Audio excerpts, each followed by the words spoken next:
गांव के किनारे बसे एक छोटे से घर में 3 लोग रहते थे। भाई रवि, उसकी पत्नी कमला और रवि की छोटी बहन गुड़िया, जो सिर्फ 18 साल की थी।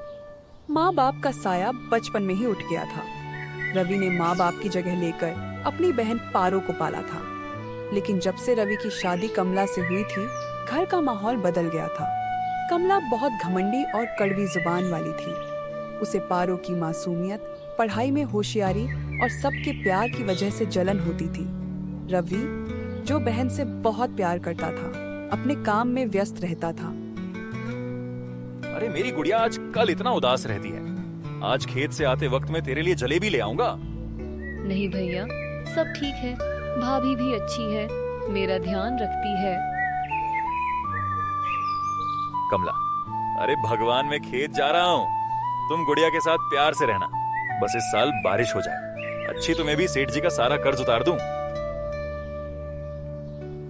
तुम तो ऐसे बोल रहे हो जैसे तुम्हारे जाने के बाद मैं गुड़िया पर अत्याचार करती हूँ। अरे उसकी भाभी हूँ, कोई दुश्मन नहीं। भाभी पहली नजर में बड़ी सच समरी और संस्कारी दिखती थी, पर असल में वह अत्याचारी और स्वार्थी औरत थी। वह ना तो गुड़िया को पढ़ने देती थी, ना हंसने। उसके हर काम में नुक्स निकालती, उसे दुत्कारती और खाना तक ठीक से नहीं देती। गुड़िया अभी सिर्फ 18 साल की थी, सीधी सादी, भोली और सुंदर। रवि के जाते ही भाभी कमला अपना असली रूप दिखाती है और गुड़िया पर चिल्लाना शुरू कर देती है। ये रोज होता गुड़िया के साथ। गुड़िया जब पानी भरने जाती है तो रास्ते में सोचती है, माँ आप चली गई मुझे छोड़कर, मुझे भी अपने साथ ले चलती, और अंदर ही अंदर रोया करती। रास्ते में उससे रामू काका मिलते हैं।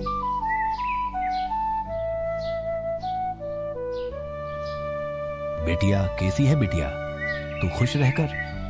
एक दिन देखना तेरे सारे दुख सुख में बदल जाएगा। मुझे सब पता है कि तेरी भाभी कैसी है। बिटिया, तेरे पिताजी और मैं बहुत अच्छे दोस्त थे। तू मेरी बेटी जैसी है। तुझे दुखी देखता हूं तो मन बहुत दुखता है। मेरी बच्ची, सब ठीक हो जाएगा। नहीं काका, खुश रहती हूँ। बस अपनी माँ बाबा बहुत याद आते हैं। शायद मैं ही मनहूस हूँ जो ये सब देख रही हूँ। चलती हूँ काका, वरना भाभी मारेगी।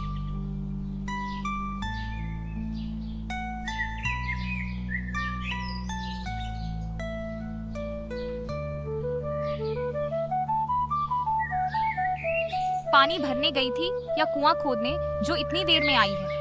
अब खाना कौन तेरा बाप बनेगा? पंचायतों का मौका चाहिए महारानी को। भैया के आने से पहले खाना बना ले, वरना तेरी पैर तोड़ दूंगी। दिन भर पंचायतें करेगी, करती फिरेगी। माँ बाप तो मर गए इस करमजली के, लेकिन इसको छोड़ गए मेरे सर पर।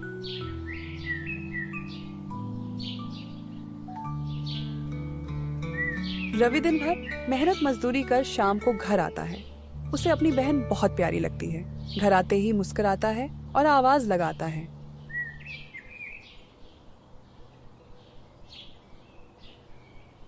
मेरी बिटिया, चल हम सब बैठकर खाना खाएंगे। मैं भी तब तक हाथ मुंह धो आता हूँ, फिर हम सब मिलकर खाना खाएंगे।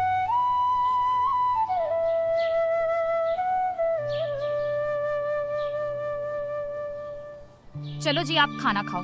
आपके जाने के बाद मेरा तो पूरा दिन घर के कामों में निकल गया।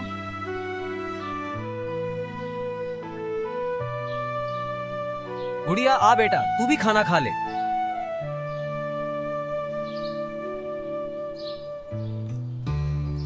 गुड़िया बेटा, तू भी आकर खाना खा ले। अगर तेरा मन नहीं है तो तू शाम को खा लेना, कोई बात नहीं। मेरे जैसी इतना प्यार करने वाली भाभी तुझे कहीं नहीं मिलेगी, जो तेरा इतना ध्यान रखती है, तेरी हर मन की बात को समझती है।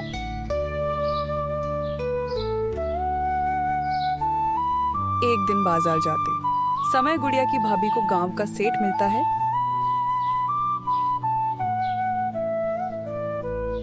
अरे कमला, कहाँ जा रही हो? गुड़िया नहीं आई तुम्हारे साथ? मुझे तुमसे एक जरूरी बात करनी थी।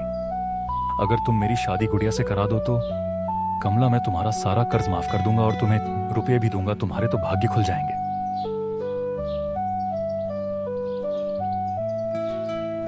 सेठ जी आप चिंता मत कीजिए, मैं इस गुड़िया की शादी आपसे ही करूंगी और आपसे अच्छा रिश्ता इसके लिए मिलेगा भी। कहाँ आपके घर जाएगी तो जिंदगी भर राज करेगी।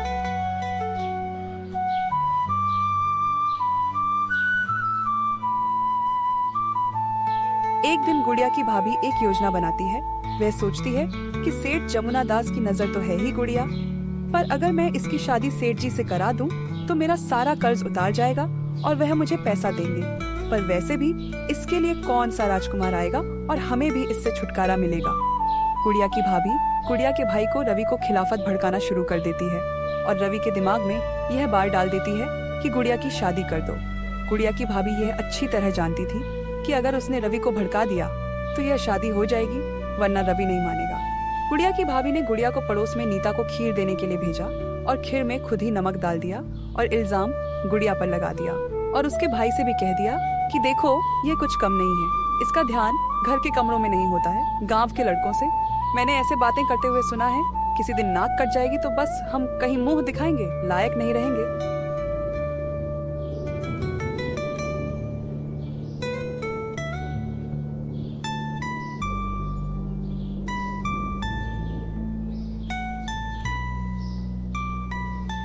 अगले दिन सेठ आ जाता है गुड़िया को देखने।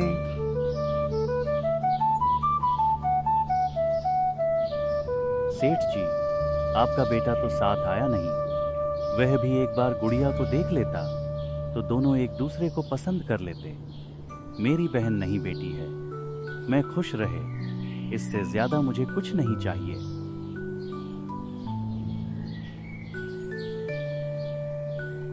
अरे भाई बेटा क्यों आएगा मेरा?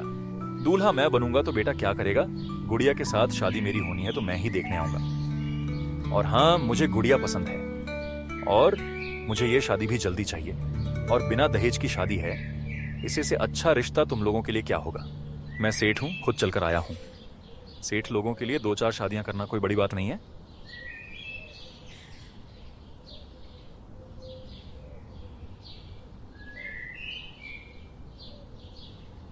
भैया, उनकी आयु तो देखिए, वह मेरे पिता की आयु की है।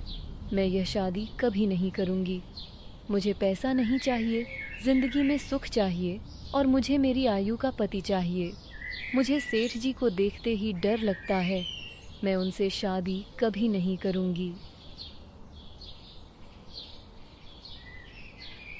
देखो जी, मुझे यह रिश्ता बहुत पसंद है और ऐसा समझो कि भगवान जी चाहते हैं कि यह हमारे जैसी गरीबी में ना रहे।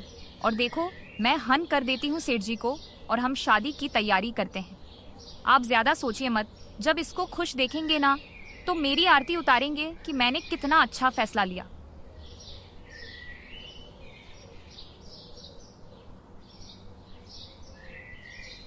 कमला, सेठ जी की आयु तो देखो। वाह, कितने बड़े हैं गुड़िया से। तुम ऐसा सोच भी कैसे सकती हो?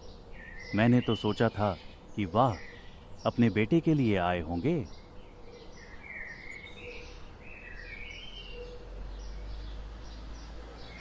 तुम पागल तो नहीं हो गए? ये भी तो सोचो कि कौन सा राजकुमार इसके लिए आएगा। सेठ जी से अच्छा रिश्ता कहाँ है? इसके लिए जी के घर में जाएगी तो कभी खाने पीने के लिए दुखी नहीं रहेगी। हम लोग जैसी गरीबी कभी नहीं देखेंगे। और फिर आयु का क्या है, एक ना एक दिन तो सबको बुढ़ा होना है।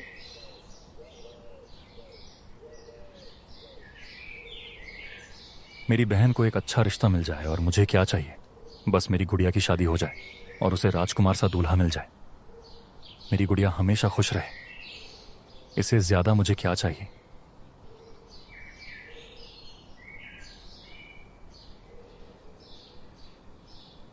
मैं यह शादी कभी नहीं करूंगी भाभी।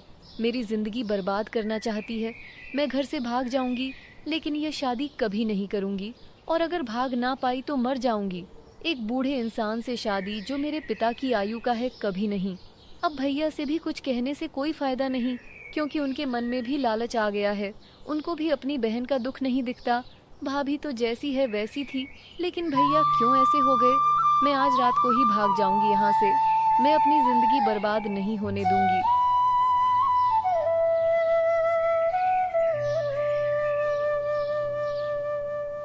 इसकी तो ऐसी शादी करवाऊंगी मैं जहाँ इसे सांस लेने की भी फुर्सत ना मिले। बहुत अप्सरा बनती घूमती है ना। अगर मैंने इसकी नौकरानी से भी बुरी हालत ना करवा दी तो मैं भी इसकी भाभी नहीं, इसको कभी सुखी नहीं देख सकती। इसकी तो सारी आकड़ निकालूंगी।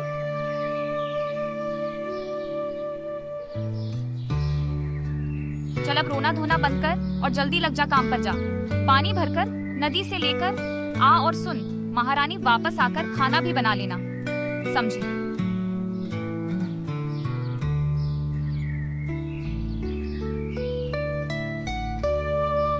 पानी का मटका फेंक कर गुड़िया भाग जाती है और भागते भागते जंगल में पहुंच जाती है। डर तो बहुत लग रहा था उसे, लेकिन वह हिम्मत कर कर चलती चली जाती है। आसमान में बिजली कड़क रही थी, जोर जोर से हवा चल रही थी, लेकिन गुड़िया चलती चली जाती है। तभी अचानक से झड़ियों के पीछे से आवाज आ रही होती है। गुड़िया डर जाती, फिर हिम्मत बंद कर देखने जाती है कि वहाँ कौन है। वहाँ एक घायल आदमी पड़ा होता है। गुड़िया देखती है, लड़का बेहोश पड़ा था। गुड़िया लड़के पर पानी डालती है और उसकी पैर पर पट्टी बंध देती है। लड़का थोड़ी देर में होश में आ जाता है। मैं यहाँ जंगल में लकड़ियाँ तोड़ने आया था और घायल होकर गिर गया। अगर आप ना आती तो पता नहीं मेरा क्या होता, शायद आज जिंदा ना बचता मैं। लेकिन आप इतनी रात को इस जंगल में क्या कर रही हैं? चलो मैं आपको अपना घर छोड़ देता हूँ। गुड़िया उसे अपनी सारी बात बता देती है। भाभी का अत्याचार से परेशान होकर मैं घर छोड़कर चली आई हूँ। अब मैं घर नहीं जाऊंगी, भले ही मर जाऊंगी। पता नहीं क्यों मेरे माता पिता मुझे इस दुनिया में छोड़कर चले गए। रोहन की तरफ से मदद की बात सुनकर गुड़िया तैयार हो जाती है और उसके साथ चल देती है। चलते चलते वाह लोग शहर के एक बड़े घर के सामने खड़े हो जाते हैं। रोहन गुड़िया को बोलता है, आप यहीं रुकिए, मैं अभी अंदर आपके काम की बात करके आता हूँ। और रोहन अंदर चला जाता है। कुछ देर बाद जब गुड़िया को एक नौकर अंदर आने को कहता है तो वह देखती है कि रामू काका भी वहीं पर है और एक सुंदर लड़का और एक आदमी है, एक औरत बैठे होते हैं। गुड़िया चौंक जाती है। रामू काका यहाँ। तभी रामू काका आगे बढ़कर गुड़िया को सारी बात बताते हैं। बिटिया, यह मेरे दोस्त का घर है। मैंने उसे दिन तुमने भागते हुए देख लिया था। मैं समझ गया था कि कुछ गलत हुआ है और जब तुम मुझे उसके दिन मिली थी तब से ही मैं तुम्हारे लिए एक अच्छा घर देख रहा था। तुम मेरी बेटी जैसी हो तो मैं तुम्हें दुखी कैसे देख सकता था। मैं जानता था तुम्हारी भाभी तुम्हें कभी सुखी नहीं देख सकती। गुड़िया सारी बात सुनती है और समझती है कि ये सब रामू काका का ही किया है। रामू काका गुड़िया से कहते हैं कि बिटिया, यह घर अब तेरा ही है। रोहन जंगल में मेरे कहने पर गया था क्योंकि तेरी सादगी को वह भी देख ले। फिर रोहन भी अपने मन की बात गुड़िया से कह देता है। मैं तुम्हारी इस सादगी से बहुत प्रभावित हूँ और मुझे तुम्हारी जैसी ही पत्नी चाहिए। पहली नजर का प्यार है गुड़िया। मैं तुमसे बहुत प्यार करता हूँ और तुमसे शादी करना चाहता हूँ। मैंने ये सब सिर्फ इसलिए किया ताकि मैं तुम्हारी सादगी देख सकूं। मुझे कोई ऐसी लड़की नहीं चाहिए जो मेरे पैसे से प्यार करे, बल्कि ऐसी लड़की चाहिए जो मुझे प्यार करे, मेरे घर वालों को अपना समझे, अपनी माता पिता समझे। गुड़िया, तुम मुझे गलत मत समझना। बस ये बहरूप मैंने इसे धारण किया था ताकि मैं तुम्हारी सादगी देख सकूं। रामू काका और परिवार वाले रोहन और गुड़िया की शादी करवा देते हैं। अब गुड़िया के सारे दुख सुख में बदल जाते हैं। दूसरी तरफ गुड़िया का भाई अब समझ जाता है कि गुड़िया अपनी भाभी के अत्याचारों से परेशान होकर घर छोड़कर चली गई है। वह बहुत दुखी होता है और दूसरी तरफ गुड़िया की भाभी को सिर्फ इसलिए दुख होता है कि वह उसकी शादी सेठ से नहीं करा पाई, क्योंकि अगर गुड़िया की शादी सेठ जी से हो जाती तो उसको पैसे मिलते और कर्ज भी माफ हो जाता। गुड़िया की भाभी को ना गुड़िया के भाई के दुख से मतलब था और ना गुड़िया से मतलब था। वह तो एक लालची औरत थी। गुड़िया अब बहुत खुश थी। इतना प्यार करने वाला पति और माता पिता जैसा सासू माँ और ससुर जी मिली। गुड़िया का संसार अब खुशियों से भरा था। सासू माँ हमेशा गुड़िया को कहती, बिटिया, गुड़िया तू बहुत भाग्यशाली है।